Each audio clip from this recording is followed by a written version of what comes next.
नमस्कार दोस्तों, स्वागत है आपका अभी तक की सबसे महत्वपूर्ण और बड़ी खबरों में। मध्य प्रदेश और बंगाल के बाद तमिलनाडु में भी लॉकडाउन 30 जून तक बढ़ाया। देश में अब तक 1,81,827 संक्रमित। मध्य प्रदेश और पश्चिम बंगाल के बाद अब तमिलनाडु ने भी लॉकडाउन 30 जून तक बढ़ा दिया।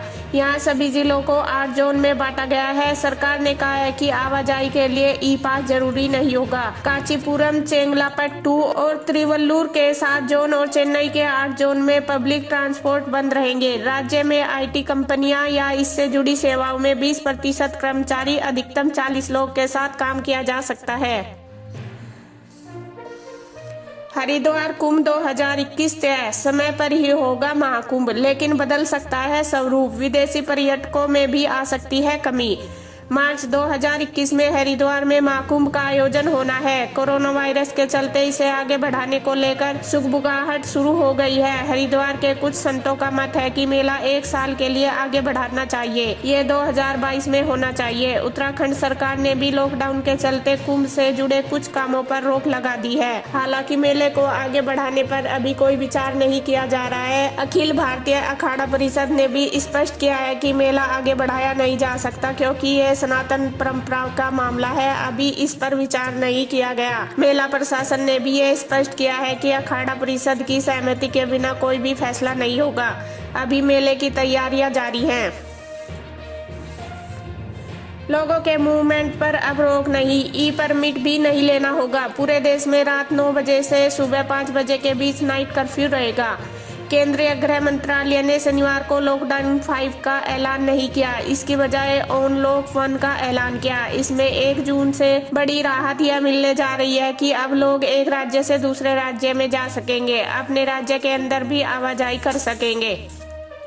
दिन में कई बार थोड़ा थोड़ा खाएं, 8 गिलास पानी पिए। कोरोना से बचाव के लिए विटामिन C, D को दिनचर्या में शामिल करें। यह कोरोना काल की पहली गर्मी है। सामान्य तौर पर जैसे जैसे गर्मी बढ़ती है, डिहाइड्रेशन, हीट स्ट्रोक से लेकर डायरिया और पसीने के कारण स्किन में एलर्जी जैसी कई तरह की समस्याएं शुरू हो जाती हैं। इस बार कोरोना के संक्रमण इन दिक्कतों के साथ कुछ अलग तरह के कॉम्प्लिकेशन भी दिखाई देंगे। हेल्थ एक्सपर्ट के सुझाव दिन भर के रूटीन को अपनाकर आप गर्मियों में हेल्दी रह सकते हैं।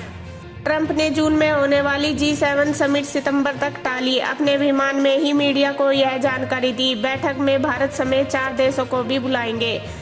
अमेरिकी राष्ट्रपति डोनाल्ड ट्रंप ने जून में होने वाली G7 समिट टालने का फैसला किया है। उन्होंने शनिवार को अपने आधिकारिक प्लेन एयर फोर्स 1 पर इस सम्मेलन से जुड़े सवालों के जवाब देते हुए इस बात की जानकारी दी। ट्रंप ने कहा, मैंने इस शिखर सम्मेलन के टालने का फैसला किया है। मुझे नहीं लगता कि G7 दुनिया की मौजूदा स्थिति का सही ढंग से प्रतिनिधित्व करता है। यह देशों का बहुत पुराना समूह है।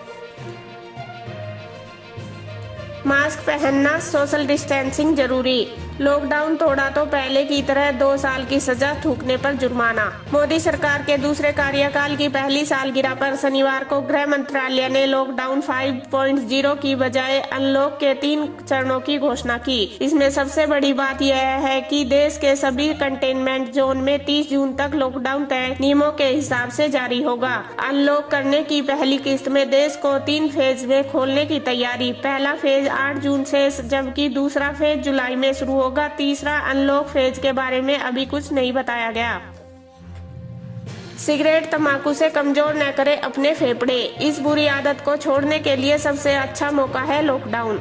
आज वर्ल्ड नो टोबैको डे है। इस साल की थीम है युवाओं को तंबाकू और निकोटीन से दूर रखने के साथ उन झांसों से भी बचाना जिससे कंपनियां उन्हें धूम्रपान करने के लिए आकर्षित करती हैं। तंबाकू से कमजोर हुए फेफड़े कोरोना वायरस को संक्रमण का दायरा बनाने में मुफीद साबित हो रहे हैं। विश्व स्वास्थ्य संगठन और शोधकर्ताओं ने भी चेतावनी दी है। विशेषज्ञ की राय, बारिश में बढ़ सकता है कोरोना संक्रमण, नमी में तीव्र होते हैं वायरस। अमेरिका की Johns Hopkins University Applied Physics Laboratory के वरिष्ठ वैज्ञानिक जेड इनवाइस कहते हैं कि अभी यह पता नहीं कि सीमित बारिश का असर वायरस पर क्या होगा। हालांकि अधिकांश विशेषज्ञ यह मानते हैं कि बारिश में नमी के कारण वायरस तीव्र हो जाता है, जिससे बारिश में संक्रमण का खतरा बढ़ जाता है। पति कोमा में फिर भी हर दिन टाटीबंद जाकर मजदूरों की मदद कर रही डॉक्टर प्रज्ञा कहती है, दुआ से बड़ी कोई दवा नहीं, यहाँ आकर पति के लिए वही बटोर रही हूँ। प्रवासी मजदूरों की मदद के लिए टाटीबंद में कई समाजसेवी काम कर रहे हैं। इन्हीं में से एक है डॉक्टर प्रज्ञा तारा। 62 वर्ष की उम्र में भी वे रोज टाटीबंद जा रही है और मजदूरों को भोजन चप्पल मुहैया करा रही हैं। दूसरी ओर उनके पति की हालत गंभीर है। पिछले 15 दिनों से वे कोमा में हैं और एम्स के आईसीयू में भर्ती है। प्रज्ञा कहती है कि दुआ से बड़ी कोई दवा नहीं होती, इसलिए वे रोज मजदूरों की सेवा कर अपने पति के लिए दुआ बटोर रही है।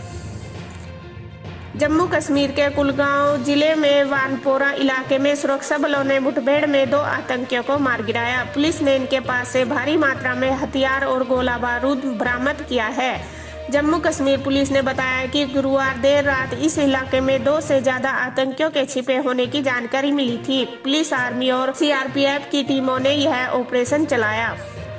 लद्दाख में सीमा पर तनाव, भारत ने भी चीन के बराबर फौज तैनात की।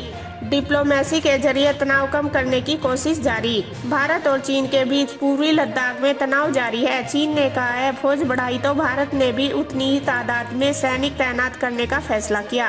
वास्तविक नियंत्रण रेखा पर गहमागहमी है। हालात देखकर लगता है कि दोनों सेनाएं यहाँ लंबे वक्त तक जमे रहने की तैयारी कर रही है। तनाव कम करने के लिए दोनों देशों ने कूटनीतिक प्रयास भी शुरू कर दिए हैं।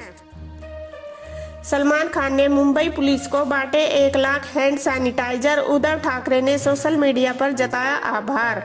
सलमान खान मुंबई के फ्रंट लाइन वॉरियर्स की मदद के लिए आगे आए हैं। उन्होंने मुंबई पुलिस को हैंड सैनिटाइजर दान किए हैं। महाराष्ट्र के मुख्यमंत्री उद्धव ठाकरे ने ट्विटर हैंडल पर सलमान को धन्यवाद कहा। उन्होंने लिखा, मुंबई पुलिस को 1 लाख हैंड सैनिटाइजर दान करने के लिए धन्यवाद।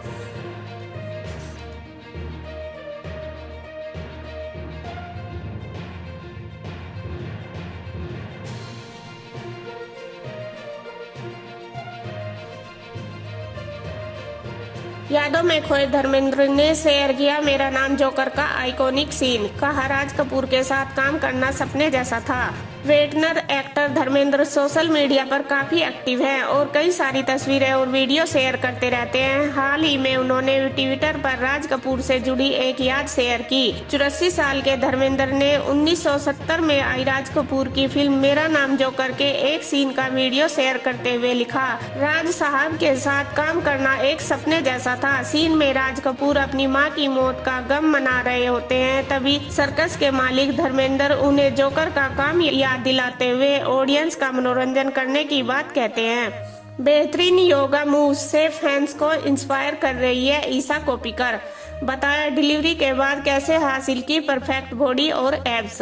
लॉकडाउन के बाद से ही जहां कुछ सेलेब्स अपने घरों में फुर्सत के पल बिता रहे हैं, तो वहीं कई ऐसे भी हैं जो अपनी फिटनेस पर ध्यान दे रहे हैं। इन्हीं में से एक है ईशा कोप्पिकर। हाल ही में एक्टर्स ने अपनी फिटनेस जर्नी शेयर करते हुए फैंस को भी योगा करने के लिए इंस्पायर किया है। दिल्ली यूनिवर्सिटी ने जारी की ओपन बुक एग्जामिनेशन की डेट शीट। 1 जुलाई से शुरू होगी परीक्षाएं।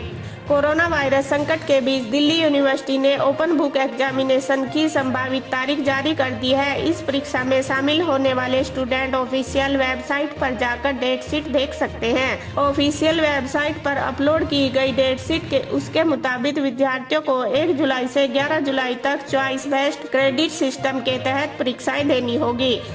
ये थी अभी तक की ताज़ा खबरें। दोस्तों, देश दुनिया की ताज़ा खबरें जानने के लिए मेरा चैनल अभी सब्सक्राइब कर ले। मिलते हैं अगली वीडियो में। सावधान रहिए, सुरक्षित रहिए और देखते रहिए वायरल हिंदी न्यूज। धन्यवाद।